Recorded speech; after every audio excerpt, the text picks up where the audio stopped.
Okay, we're at part 4. Let's see, we're in this book. Part 4, Story 9, Love's Greatest Test. That's what this says. Okay? As we learn in Story 7, Abraham was 100 years old when long when his long promised baby arrived. What a day that was. I can imagine that he and Sarah gazed upon the wee thing with such wonder and delight they could hardly believe their eyes, and they called him Isaac. Sarah was so happy, she said, God hath made me laugh, and so that all that hear will laugh with me. That's what Isaac means, laughter. When Isaac was a few months old, Abraham had a big party and invited all his friends and neighbors to come to see the baby. How proud he was of it, and what a wonderful time he and Sarah must have had to show off to everybody. I can almost hear Abraham saying over and over again, "This is the baby God promised us when we left Ur of the Chaldees 25 years ago. This is our first little speck of dust, our first tiny star." But everybody in the camp was not happy. Hagar how knew that now Isaac had come, her son Ishmael, now 14 years of age, would never stand a chance of being Abraham's heir. In her jealousy, she poked fun at Sarah and her baby. So did Ishmael. At last, Sarah became so angry that she asked Abraham to get rid of them both. Unwilling to do anything that might seem unkind, Abraham talked with God about the trouble. And God said that it would be better to let them go, but not to worry, for he would look after them. Early the next morning, Abraham bade farewell to Hagar and Ishmael, giving them food and water for their journey. It must have been a sad party, and I can imagine the old man's eyes were filled with tears as the boy and his mother walked away and finally disappeared in the distance. Alas, the bottle of water was not sufficient, and when it was empty, both Hagar and Ishmael nearly died of thirst. The boy collapsed in the heat of the desert, and Hagar burst into tears. But God kept his promise to watch over them. An angel of God called to Hagar out of heaven and said to her, What aileth thee, Hagar? Fear not, for God hath heard the voice of the lad where he is. And God opened her eyes, and she saw a well of water. And she went and filled the bottle with water, and gave the lad drink. And God was with the lad, and he grew, and he dwelled in the wilderness, and became an archer. Back in the camp, life revolved around the new baby. Everybody's eyes was upon Abraham and Sarah, was upon him. Abraham and Sarah could think of nothing else. How they loved that child, having waited for him so long. They could never do enough for him. And then, of course, it has the illustration of Hagar and Ishmael. Close. Nice, pretty watercolor.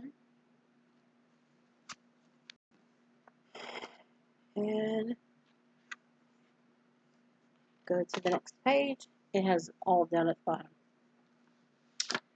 And God loved him too, for Isaac was as important link to the chain of God's plan of salvation.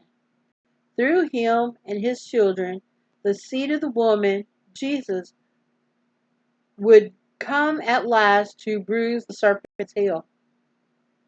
And then, for a reason that must have been terribly hard for Abraham to understand, God asked him to offer Isaac as a sacrifice.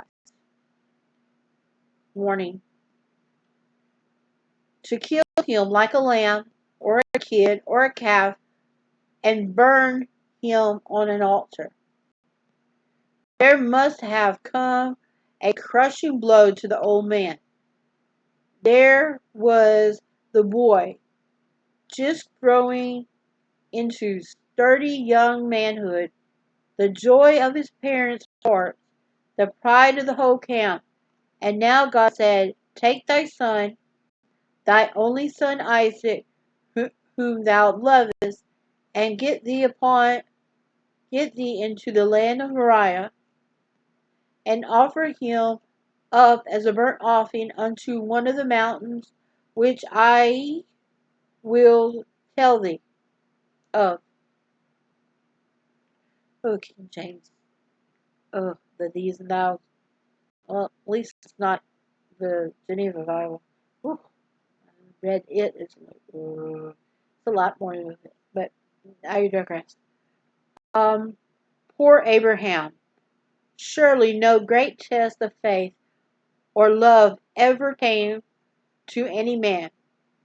After waiting for years and years for his dear boy, after telling all his friends and servants that he was the miracle child that God had promised him, after loving him with all the intense devotion that an old man has for his only son, he would not now ask to lay him on an altar and slay him. Why? He must have asked over and over again. Surely it must be wrong. Surely he must not have heard God all right. Surely God would never ask anyone to do such a terrible thing. But Abraham knew that God had spoken to him, and though he could not understand the command, he decided to obey it. With his heart, he was sure that the one who had called him out of Ur of the Chaldees and watched over him through all his journeys, and finally fulfilled his promise to give him a son, would not ask him to make such a sacrifice without good reason. So willingly, but with a heavy heart, he rose up early in the morning and saddled his, it's got that funny word, but I ain't going to say it, but I'm going to put donkey, and took two of his young men with him, and Isaac his son, and a cleave of wood for the burnt offering, and rose up and went unto the place of which God had told him. All day long they traveled, and the next day, just Abraham and Isaac together, with the two servants following behind, wondering what it was all about. What a sad journey it was. It must have been almost more than Abraham could bear. Every step of the way his heart became heavier and heavier, and I dare say he could hardly look at Isaac without crying. What did they think about? What did they talk about? No one will ever know, but we can be sure that when they did speak to each other, it was with great tenderness. Isaac out of love regard for his aged father, and Abraham because of what God expected him to do on the morrow. Then on the third day, Abraham lifted his eyes and saw the place afar off. And Abraham said to the young men, abide here with the donkey. There's that word again, but I ain't gonna say it, but it's donkey. And I and the lad will go yonder and worship, and come again to you. And come again to you. What a hope in these words. Yet how could it be? If he obeyed God and killed his son, how could both of them ever come again? Unless, could it be? And then down at the bottom, it has along the two bottom, Abraham and Isaac and the men, and all the way up. Unless, could it be?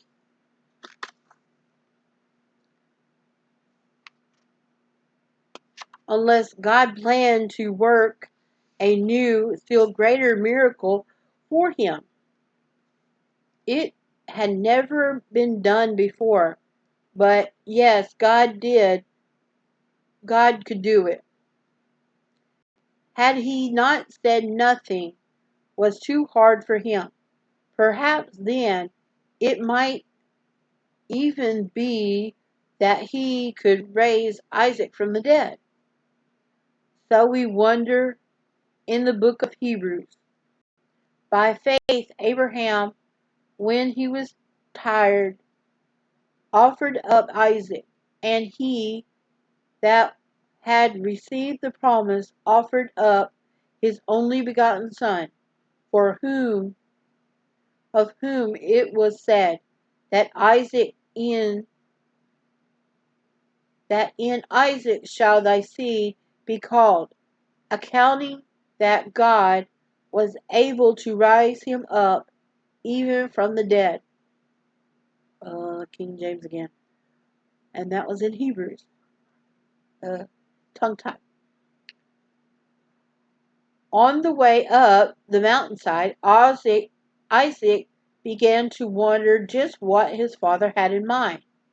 Until now, they had felt very proud and happy of being along with him on the long journey to build a new altar to God. But now, as he looked over the things he was carrying, all of it suddenly dawned on him that something was missing.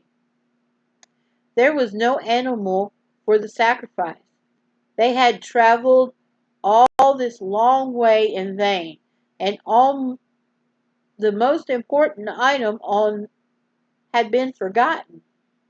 My father, he said, behold, the fire, the wood, but there's no lamb for the burnt offering.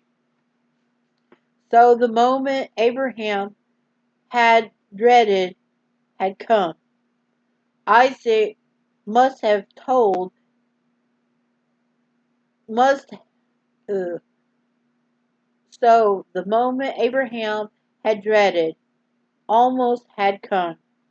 Isaac must be told the awful truth. But not yet, not until the last moment. So Abraham replied, and we can almost hear the tremor in his voice. My son, God will provide himself a lamb for the burnt offering. In saying this, he said much more than he realized. His words were prophetic. For long years in the future, God would do this very thing, not only for Abraham, but for everybody. He would provide the Lamb to die on Calvary, Jesus, the Lamb of God, which taketh away the sin of the world. Upon they on they went together, with slow, wary steps, until at last they came to the place which God had told him of, and Abraham built an altar there and laid the wood in order. Never had it taken him so long to prepare the wood on an altar, for he kept wondering and wondering whether God would do something to make the next step unnecessary. But nothing happened, and at last, turning to Isaac, he explained, as best as he could, what God wanted him to do. And there the beauty of Isaac's character is seen. He was young, strong, and vigorous. He could have resisted. He could have overpowered his old father and run for his life, but he didn't. When he understood what it was, when he understood that it was God's will that he should die, he yielded himself willingly, and Abraham bound his son Isaac and laid him on the altar upon the wood. Even if heaven were close together, it would be that moment. There, as Abraham, standing by the altar, with tears running down his cheek, as he took one last look at his son, he loved so dearly, and there was God right beside him, watching with infinite eagerness, wondering whether his faithful servant, and then it stops right there. And then we have two illustrations. We have the ram in the thicket down here at the bottom. And then we have Abram and Isaac on the altar. Wondering whether his faithful servant ever could do such a great sacrifice without a question, without a word of complaint. Would Abraham stand this awful test? Would he go through this bitter end rather than disobey God? And Abraham stretched forth his hand and took the knife to slay his son.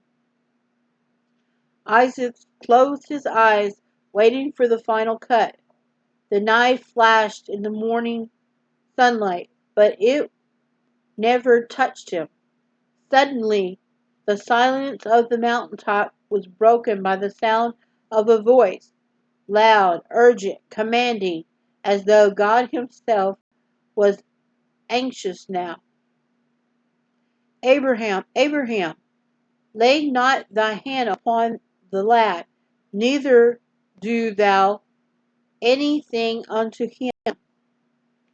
The voice came just in time. Another moment and all would have been over.